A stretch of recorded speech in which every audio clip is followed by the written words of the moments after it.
Welcome to ghosting. Can't you hear the sirens, Ethan? Gemma asks from her cot, looking up at me with terror in her eyes. Why are they so loud? Why won't they stop? It's okay, they're not going to hurt you, I tell her, wiping her forehead with a damp cloth. You're safe now, they can't get to you. But even as I say the words, I doubt them. We both know what happens when you see them, when their sirens get into your head and you can't get them out. Gemma tosses and turns on the cot, fidgeting and groaning, only half conscious. I know she doesn't have long, and I look over to Dad's rifle leaning up against the stove. I won't let it come to that. I won't let them take her. It's my fault, really. I shouldn't have let her go off on her own. I mean, Christ, she's only 15, but I thought she'd be okay. She knew the rules like any of us. You stay inside whenever you can. You don't make noise. You keep to the houses and the buildings in the town, and you stay away from the outskirts. And you never, ever go into the woods. She knew that. I knew that. It was practically engraved into our memories by Dad, so I thought she'd be okay if we split up the next time we went looking for supplies. I had been halfway across town, looking through the picked-over remains of a gas station convenience store, when I first heard the sirens. They sounded distant, like they always do, and the automated wail warped and crackled like a corrupted audio file. In the silence of the mostly dead town, the sirens seemed deafening, and when they didn't stop after the first 5 seconds like they usually do when they test the air, I knew something was wrong. I guess I broke one of the rules too, when I ran out from the store and broke into a run towards the abandoned mall where Gemma had gone. Dad had always said to never, ever let your emotions control you when you're out on a scavenging run, that it clouds your judgment. I didn't care. I could hear the haunting sirens warble through the silence of the empty streets, and I knew that they had found her somehow. All I could think about was getting to her before they did. The sirens were deafening by the time I burst through the shattered glass doors of the abandoned mall, the same few notes repeating over and over, yet getting deeper and more twisted with each sound. I knew they were using their sirens for the hunt, zeroing in on their prey's location, and I could only run a little bit faster as I scanned the deserted shops for any sign of my sister.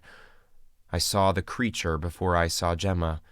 It wasn't the first time I had seen a siren head, but it was definitely the closest I had ever been to one. I had rounded the corner of the mall's main hallway and almost ran straight into it, and frantically skidded to a halt behind an overturned kiosk stall.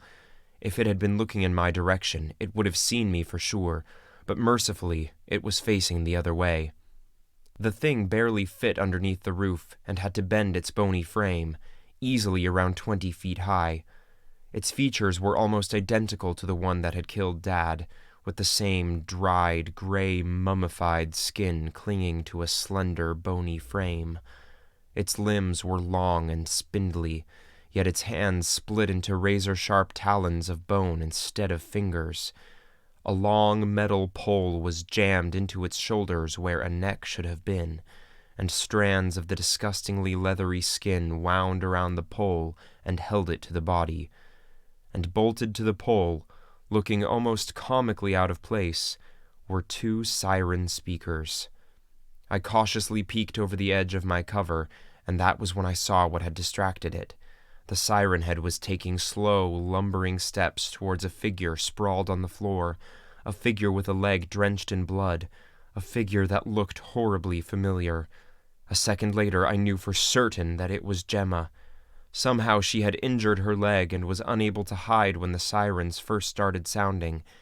As the creature stepped closer, bending down and raising its talons of bone, the sirens blared again. The same echoing, distorted sound, now 100 times louder as it echoed through the confined space of the mall. I was about to do something stupid out of desperation, but before I could leap up and over my cover, something changed in an instant. The long, drawn-out wail of the air raid-like siren instantly changed to the short, staccato bursts like those weather alerts we used to hear on TV. It was so loud I had to clamp on my ears as my head started pounding, but I still saw what happened. The siren head instantly straightened slightly.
"I'm sorry," she whispered from across the room, and when I turned to look at her, I saw those green eyes clouded with guilt. "It was my fault. I shouldn't have asked you to split up, and I—" "Gemma, it's okay," I said, pulling the gauze pads and antibiotic cream from the cupboard. "We all make mistakes, and you'll be okay. You can learn from this, all right? Now tell me what happened. Did you fall? Did it get your leg?" She shook her head as I crossed over and knelt down next to her, and she actually tried to sit up. I pushed her back down. "No, you don't understand. Ethan, I was shot. That guy, the other one in the mall, he surprised me and got me in the leg when I was looking in one of the stalls for food. And when I couldn't move, when I was trapped there, he tried to—" Gemma broke off, and for the first time since Dad died, she started crying. Horrible realization dawned on me, and I pulled her gently into a hug. She didn't have to spell it out. I knew what the people left around here were like. If the siren head had come across them while he was trying to assault my little sister, well, I suddenly wasn't so guilty about letting him die to cover our escape. I wanted to do something for her, anything to help her with this, but I had no words to say. I didn't know what to do, so I figured I could help by focusing on what I could fix. "Let me see it," I finally said, and Gemma pulled back and peeled away her jeans with a wince. The wound looked bad, and I'm not an expert, but I think the bullet was still in there. I couldn't do anything about that, and the realization of our situation was suddenly starting to weigh down on me. Gemma had been shot, assaulted, and had survived a head-on confrontation with one of the siren heads. We had seen early on what had happened to those that survived listening to their cries point blank, and it wasn't pretty. I didn't say any of these thoughts out loud, though. Thankfully, she drifted off in a few hours, and she never asked me what we both knew, so I didn't have to lie to her. So I disinfected her wound as best I could, cleaned it, and wrapped it in gauze. I laid down on the floor next to the cot, and after a few hours of tossing and turning, I also drifted off into a restless sleep. The first day after our encounter, she seemed fine. Her strength was returning a bit, and her spirits were higher, even if it seemed a bit forced. In fact, I almost had myself fooled that everything would be okay. But on the second morning, it started. She woke up by shooting up off her bed and screaming out, frantically whipping her head around the room. I rushed over to her, asked her what was wrong, and I saw the panic had returned in her eyes. "The sirens, Ethan! Can't you hear the sirens?" she gasped, barely able to get the words out. "They're so close! They're so close! They're so close!" That was 2 days ago. And now, it's even worse. She's barely coherent anymore. Most of her time is spent with nightmares for company instead of me. And when she is awake, all she can hear are the wails of sirens in her ears. Sirens that I can't hear, but that she insists are real. It's hard to watch. But I can't leave her. I refuse to. We're low on food, and while she's still sleeping in the morning, I decide to slip out and look for some. It's quiet today, though it's quiet almost every day, but the fog is mostly gone. I have an uneventful run back to the convenience store I had been in a few days ago, and I managed to pick out a few cans of baked beans and a protein bar hidden away in a back room. I stuff them in my pack and hurry back home. I don't want to leave Gemma alone any longer than I have to. From the moment I open the front door, I know something is wrong. Her cot is empty, and her blood-soaked bandages lay crumpled on the sheets, like she had ripped them off. There's no sign of her in the shared living room, dining room, kitchen space where the cot is, and the only other place she could be is the bathroom. I call out for her, but she doesn't answer. Cautiously, I cross the room and peer into the little bathroom. I find her there, motionless, staring into the mirror. She doesn't look good. Her eyes look panicky, her hair is a mess, and she's standing in a little puddle of blood dripping from her leg, which looks raw and painful. I wonder if she's actually awake, and after swallowing down my fear, I call out again. "Gemma, are you okay?" Gemma turns towards me slowly, agonizingly slowly. Her eyes show no recognition when she sees me, and her lips quiver. She opens her mouth, and I think she's about to speak, but instead, she lets out a sound that chills me to the bone.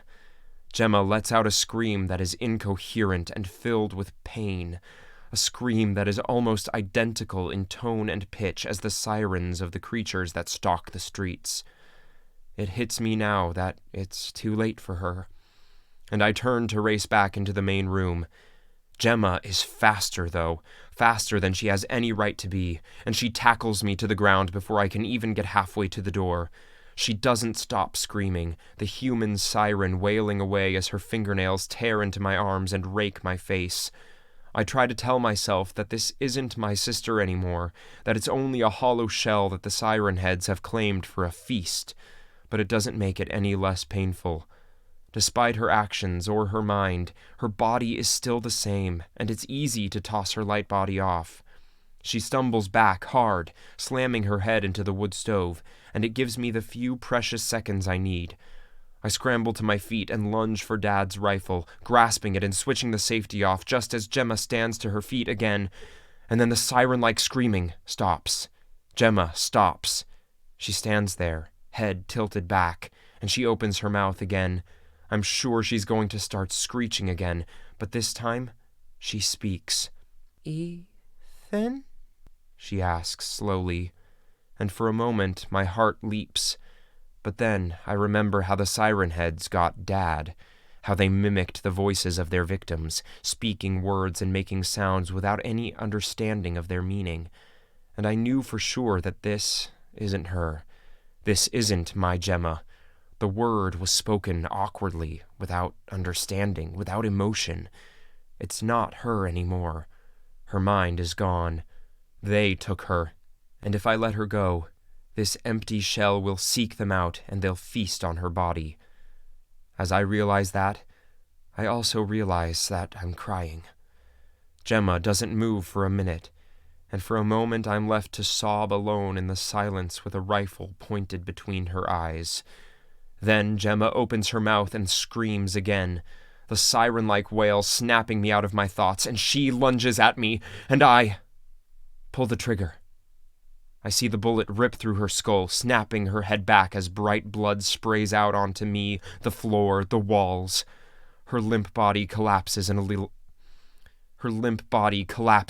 heap, blood leaking from her head and her leg both, and I can only stare in horror at what I've done. I drop the rifle and stumble backwards, feeling nausea rise up in my throat. My Gemma, my sister, is dead. I killed her. And in the days since, all I can see when I close my eyes is the form of her limp and broken body, lying in that pool of her own blood. See, back when this thing first started, we thought it wouldn't last long. We thought the National Guard would come, or that the president would send the army, anything like that. But after the first week of the sirens wailing, no one came. Our phone lines went down, our cell reception disappeared, and though we still had internet and electricity, nothing seemed to get through to anyone. The population started to fall rapidly, and after the first 2 weeks of sirens and screams, we started to believe that we had been forsaken. I don't know what happened. I don't know where these creatures came from or why they're here. Maybe the government never sent anyone. Maybe they came and couldn't break through the forest filled with the creatures. I don't know. But as the weeks turned to months, and the months turned to a year, and more of us died away to the sound of sirens, we started to believe no one was coming. Then Dad died, leaving Gemma and I to fend for ourselves for another pitiful 3 months of desperate survival. And now I know it. I am alone. No one came for Gemma. No one will come for me. I don't know why we're in this living hell, but I'm trapped here, and no one is coming for me. My father died to them. My sister died because of them, and it's only a matter before I'm gone too. I don't even think this email will be sent out. It's like the rest of the world has been stuck in time, and we're the only ones that have moved on with the calendar. What is it now? 2015? 2016? I don't even know. But I can hear the sirens now, Gemma. I don't see them, but I can hear them. I hear them in the house, and in the streets, and in my ears, and in my mind, and in my dreams. I hear them now. I hear them now.